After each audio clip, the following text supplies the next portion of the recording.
So we've worked very closely with ABSA to work out the details.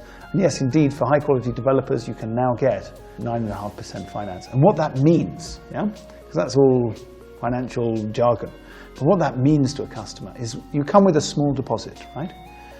And then during the first 12 months as the apartment's being built, you put down 50,000 shillings a month. But when you say you can own a house for 50, actually even better than that, because within the year, the apartment's complete. We've handed you that apartment, and we'll give you a tenant, and that tenant's going to pay about 35,000 shillings. So all you need to top up after that first year is 15,000 shillings a month, and you are owning a home. You're getting on that property ladder, and you know how important that is to young people. You get yourself on the property ladder early.